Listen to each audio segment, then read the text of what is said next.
네, 산업부 에너지수급반 보고 드리겠습니다. 조금 전에 대통령님께서 말씀하신 대로 중동 상황을 앞으로 변화를 예의주시하면서 에너지 수급 가격 부분에서 연착륙할 수 있도록 조정해 나가겠습니다. 현재 원유와 나프타 수급은 아주 안정세를 보이고 있습니다. 원유, 나프타 모두 한 90% 이상을 확보한 수준입니다. 그리고 제가 지난 6월 13일부터 16일까지 사우디, 카타르, UAE를 방문하고 왔습니다. 우리나라에 대한 안정적인 원유, LNG 공급 의지를 다시 한번 확인하였고, 그 과정에서 원유 공동 비축 협력에 대해서 굉장히 큰 관심을 보여서 앞으로 단기 수급 차원을 넘어 중장기 자원안보 협력의 기반이 튼튼하게 될 수 있도록 하겠습니다. 아울러 중동 재건, 새로운 인프라의 참여에 대한 요청도 있어서 그런 부분들은 관련 부처와 함께 우리 기업들과 같이 새로운 시장으로서 창출할 수 있도록 하겠습니다. 아울러 보건, 산업, 민생용 필수품 공급망도 안정세를 보이고 있습니다. 가격 관련해서는 최고 가격제를 통해 석유 가격 급등을 억제하고 있습니다. 정부 조치와 함께 착한 주유소 지정 등 시장의 자율적인 가격 안정을 위한 노력도 병행을 하고 있습니다.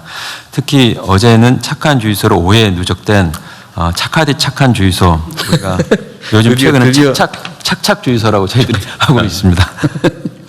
두 개가 처음 나왔습니다. 이 착하디 착한 주유소는 전국 평균보다 리터당 42원, 착한 주유소는 20원 정도 저렴하게 판매하여 소비자 부담을 완화하고 있습니다. 이와 같은 착하디 착한 주유소에 대해서는 다양한 보상들을 지금 마련해 인센티브를 제공하고 있고, 어제도 제가 직접 다녀왔습니다.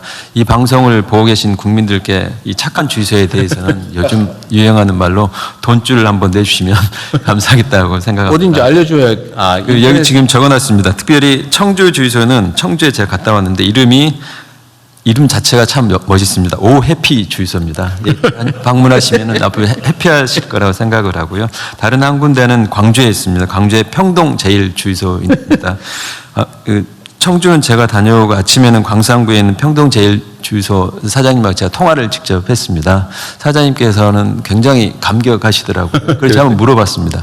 아니 왜 주변에 비해서 이렇게 가격을 착하게 했느냐 했더니 그분 말씀이 온 나라가 전쟁으로 어수선한데 나 혼자 잘 살겠다고 하면 되겠습니까? 말씀을 하셔서 제가 굉장히 감동을 했습니다. 뭐 손해를 본 건 아니겠죠, 설마? 손해는 장사하는 사람이 손해 본다면은 그 거짓말입니다. 네, 너무 감사하다는 말씀을 드리고 협력해 주신 주유소 분들에게 특별히 감사 말씀을 드립니다. 리터당 40원, 20원 싸게 팔았으면 엄청 싸게 판 거예요. 굉장히 큰 규모입니다. 네, 굉장히 큰 규모입니다. 그만큼 이렇게 협력해 주시는 착한 주유소 분들에 대해서 제가 금융이나 다른 기관들의 어떤 인센티브에 대해서 요청을 하고 있습니다. 우리 행안부에서는 연말에 대통령 표상을 적극적으로 검토해 주신다고 해서 한번 주시면 감사하겠다는 말씀을 드립니다. 행안부 어디 갔어요? 네, 대통령 이제 정부 포상 수시 포상 제도가 있기 때문에 대통령 방침 주시면은 챙겨주세요. 그렇게 하도록 하겠습니다. 향후 대응 계획입니다. 기존의 수급 안정화 조치는 당분간 유지를 할 예정입니다. 조금 전에 그 부총리께서 지금 현재 유가가 원래는 100불이 넘었다 70불대로 떨어졌다고 해서 많이 떨어진 거 아니냐 그런 말씀을 하셨는데, 지금 최근에 유가에 대해서 조금 말씀을 드리면, 지금은 원래는 유가에다 플러스 항상 리스크 프리미엄이라 해야 위험 가중치가 붙게 되어 있습니다. 근데 지금 과거에는 평상시에는 리스크 프리미엄이라는 게 0.5불 정도 됐었는데 지금 그게 아직도 20불이 넘어가고 있습니다. 그러니까 75불이라고 하면 실제로 우리가 도입하는 가격은 얼마가 되냐면 95불 정도 되는 굉장히 높은 가격입니다. 그만큼 유가가 전체적인 도입 부분은 아직 떨어져 있는 상황이 아니어서 저희들 생각에서는 기존의 수급 안정화 조치, 최고 가격 조치는 계속 일단은 좀 유지를 해 나갈 예정이고요. 그렇지만은 당초에 한 100불이 넘었던 유가가 지금 최근에 많이 떨어진 부분을 감안해서 최고 가격은 조정을 해 나가도록 하겠습니다. 아울러서 최고 가격제 시행에 따른 정유사 손실 보전도 차질 없이 준비해 나가도록 하겠습니다. 마지막으로 이번 전쟁 상황을 교훈 삼아 장기적인 관점에서 대통령께서 말씀하신 도입 다변화, 비축 역량 강화, 글로벌 자원 협력 등 자원안보 강화 대책을 지속적으로 추진해 나갔습니다. 이상 보고를 마치겠습니다. 네, 약간 벗어난 거긴 한데 지금 이제 우리 산업 경제를 이제 재구조화, 재편성해야 되잖아요. 그 중에 핵심이 하여튼 수도권 편중 방지, 지방경제 활성화, 그다음에 재생에너지로의 전환, 첨단 산업으로의 뭐 전환, 뭐 되게 이렇게 들 수 있을 것 같은데, 그러면 지금 재생에너지 관련된 산업에 대한 지원 투자를 각별히 좀 신경을 써야 될 것 같아요. 이게 지금 이번에 이제 중동 전쟁 때문에 이게 원유에 의존하는 게 얼마나 위험한지도 겪었고, 또 앞으로는 어쨌든 화석 에너지로부터의 탈출, 재생에너지 사회로의 전환, 이건 중요 국가 과제가 되는 거잖아요. 네. 더 좀 속도를 내야 될 것 같은데. 네, 맞습니다. 그 우리 지금 기후부가 열심히 하고 있는. 기후부가. 예. 네. 기후부가 에너지부가 약간 열심히 하고. 기후부가 너무 기후 보전에 너무 신경 쓰느라고 약간 비협조적이라는 소문이. 전혀 그렇지 전혀 않습니다. 아니에요? 지금 태양광 관련해서도 상당한 투자를 하고 있고요. 특히 국내 산업 관련해서 가격은 낮추되 국산을 쓰면서 국내 지금 굉장히 축소된 태양광 산업도 키우고요. 풍력 산업도 키우고 관련된 배터리 산업, 전기차 이런 소위 녹색 전환 관련한 산업을 집중적으로 육성하기 위한 방안을 지금 재경부하고 산업부하고 저희 기후부가 소위 이제 GX라고 해서 네. 그린 대전환과 관련된 산업군을 어떻게 육성 발전시킬지에 대해서 네. 집중 검토하고 있고 조만간 보고 드릴 수 있도록. 아, 그러세요? 하여튼 기저전력 확보 문제에서도 너무 고조적이지 않으면 좋겠어요. 그러니까 기저전환은 아무래도 원전 중심으로 가고 석탄을 줄이면서 재생에너지와 소위 배터리, 양수 이런 걸 합치면 그것도 안정적인 전력원으로 쓸 수 있거든요. 네. 그 양수 발전소를 만들려면 이제 환경 훼손 문제가 걸리잖아요. 그래서 양수 발전도 이제 기존에 댐이 있는데요. 네.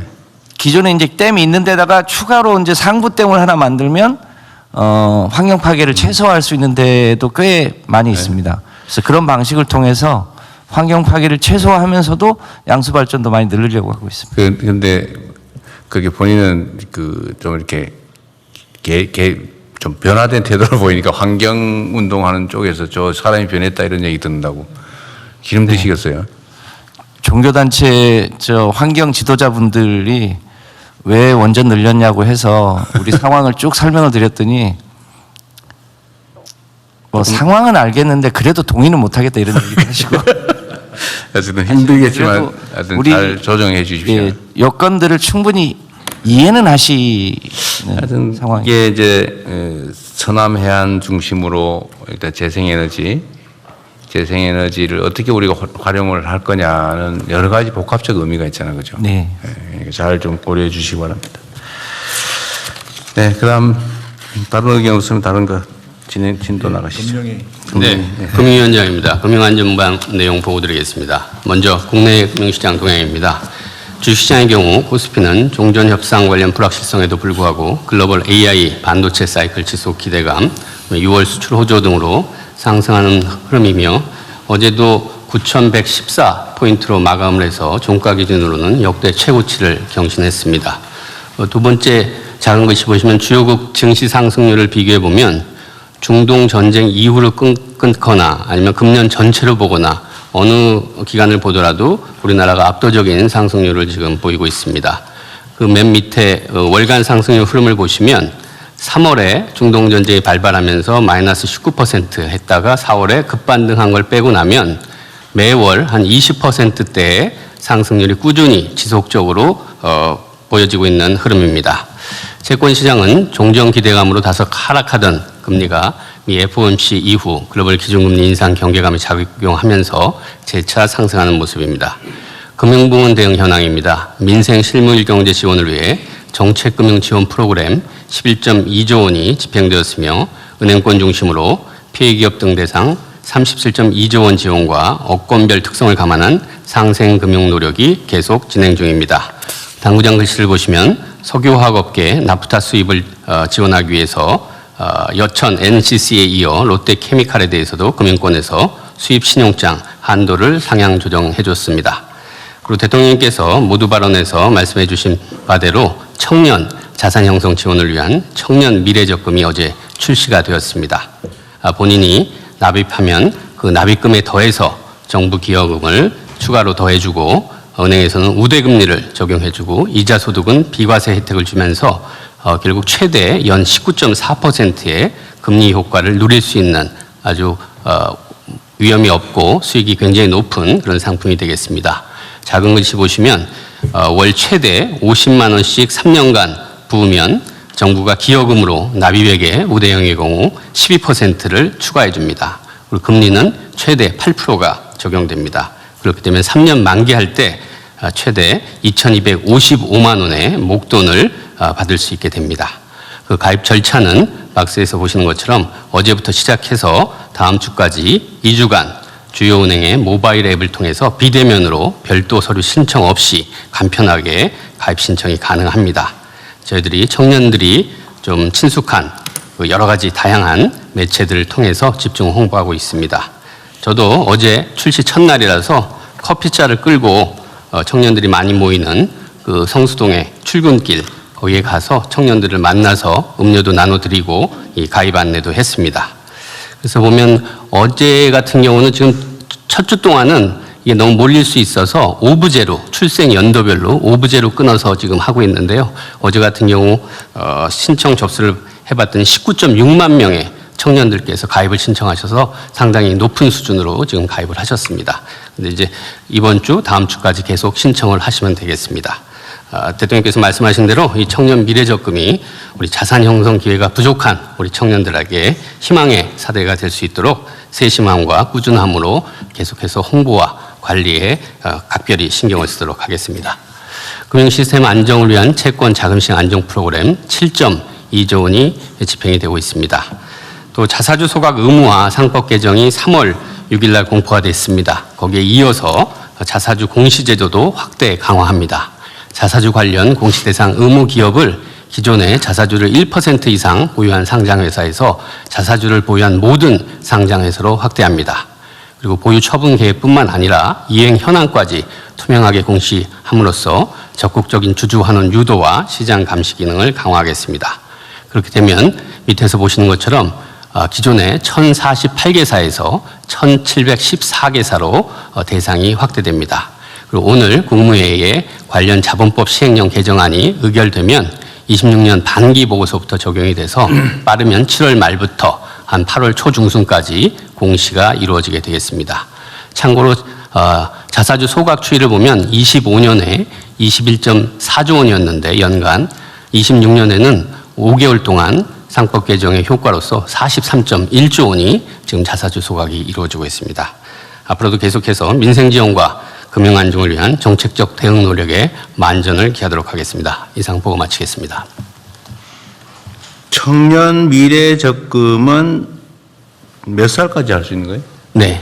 19세에서 34세입니다. 근데 이제 군대 갔다 온 친구들 같은 경우는 그 군대 기간을 빼줘서 최대한 6년까지 확보를 해줍니다. 그럼 군대 갔다 온 예를 들면 1년 6개월이면 34세 끝나는 날로부터 1년 6개월 더 더해준다. 네, 그렇습니다. 이거 제한은 그러니까 이게 뭐 제한은 없어요. 원하는 사람 다 할 수 있어요? 네, 근데 이제 여기 소득 요건이 있어서요.